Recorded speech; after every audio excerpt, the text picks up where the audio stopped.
And right now, folks, as we do each and every Wednesday at 40 past the hour, we're going to talk to our man, Teddy Kekstadt. It's a great time, folks, to check out the Tiger Forex Report, whether you're talking about currencies, commodities, yields in focus coming down towards the end of the year. You can sign up for Teddy's great service, $97 a month, folks. You get a webinar in there as well. It comes with a 30-day money-back guarantee, and if you got some time during the holidays, man, he's got some great webinars out here, capitalizing on time with calendar stock option spreads, as well as Japanese candlestick pattern stock and option strategies for you out there getting into options maybe.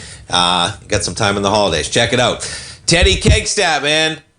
You had some great calls on this crude market. How about crude? Can we kick it off with crude, man? We rang that $55 bell almost yesterday, almost to the penny. Good morning, Teddy. Right. How about it? Yeah, you know what? We've been talking about that by Christmas we would have it, and here we are. We're 1 week early, so very nice, settling below our downside target level yesterday. Today, I think we have a nice little profit-taking rally. I could see it definitely getting a little boost over the next day or so as we see the a little bit of profit-taking. I like it. Newer move lows. I think the trend is going to in place. I think we're going to keep riding this low until into the new year. Absolutely, I like it. You know, I was saying outstanding calls, Teddy. Folks, check out his newsletter. You've had some amazing calls today. Crude in particular, man, remarkable. Thanks. We continue lower. I mean, I was looking at it this morning, right? And even this is myself talking, but I said, man, geez, crude, it's like even with an embargo, things going on with Venezuela, it seems like it's still struggling to find a meaningful bid. I mean, we're at 55.82 right now with everything going on in crude. I say, if you can't get above $55 and change right now, what do you think about where we go into 2026 for that crude market, Teddy? Oh, you know what? I think that's a really good question. The first quarter, especially as we get into February and March, towards the end of the first quarter, I think we could easily be seeing oil that's trading around the upper 40s to $50 price tag. I'm not looking for any major sell-off. I don't think we're going to see a big spike sell-off. I think it's going to grind the way it's been going the past month and a half. It's going to be a really, if you're a bear, you got to you just have to have patience. You know, if anything, or you look at like today, if you see crude get back up to say like 57, 58, I think you're looking into a nice little corrective sell area there where you can ride that back down into new lows. Nice. Like that's the kind of trade I would look for. Yeah. Unless you're a long-term bear. So option strategies, I'd be very, very careful because you're not going to have a lot of price movement. You're going to be killing a lot of time with very little price movement. So there are strategies you can use for that, and I would play those kind of strategies if you're going to use any options in the crude oil market. And if you want some more of that, folks, Teddy's webinars in there, both tie-in options. Check them out during the holidays. 2 great webinars that tie in some of those option plays that you can combine into your trading repertoire. Hey, how about the dollar, Teddy? We hit a 97 handle yesterday. That was the lowest we had seen in almost 10 weeks on the dollar. Of course, the Fed in focus. We're getting a little bit of a bid today. What do you think about the dollar index? 98.38 I got it at right now. I think that right now you're going to see, it's kind of like a little uptick in the dollar just because it's profit-taking, I think. We've been grinding lower. I think that's what you're going to see today, maybe into tomorrow. As far as being a bid with the dollar, I'd be very cautious with that. You can see that with most of the currencies, you're seeing, you're seeing a little bit of a bid in the dollar versus the major currency crosses, especially in the yen. Of course, with the yen, you also have a little bit of a rally in crude. So I think that's probably why you see the U.S. dollar yen up a little bit more than you see like the euro and the pound.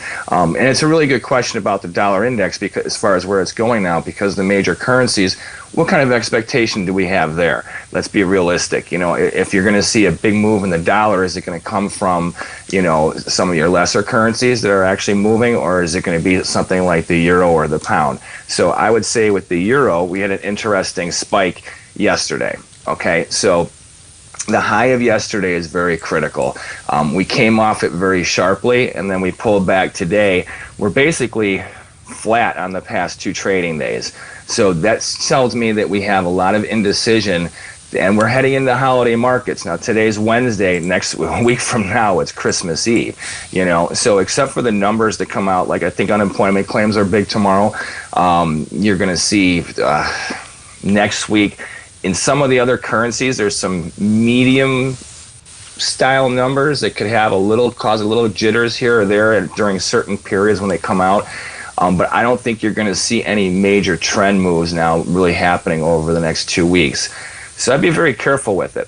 So the dollar index, I think it's going to be reflectionary off the numbers, but on any given point during the day, I wouldn't use it as much of a barometer, because I think you're going to see a lot of inactivity in some of your major currency crosses, if that makes any sense. Like we might have some activity, like I think the Aussie and the New Zealand, there's a trade there, even with the Canada, I think, especially as we come to quarter end, because they've had some nice swings, especially over the past couple of weeks. I think that the trade in the euro and the pound especially is pretty much done for the year. I think you're only going to see, like I said, reactions off of, say, like unemployment claims and stuff like that, unless we get a major move in yields.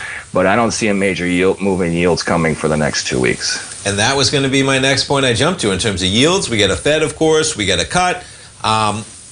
But we got the 10-year, maybe, 4.15, 4.2 we're pushing, 4.18 I think we're at right now.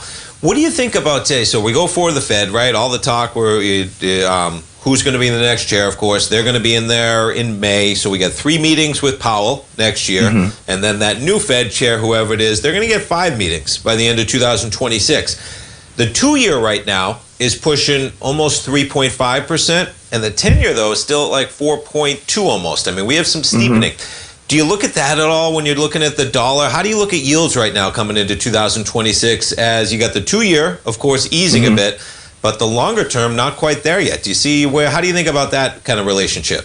Yeah, I think actually that's another great question. I think you're going to see a little bit more action in the smaller end of the yield curve than you will on the longer end of the curve. The expectations, excuse me, after this last cut, those were all factored in. And now we have the fact that Powell actually possibly may do a quarter point before he leaves.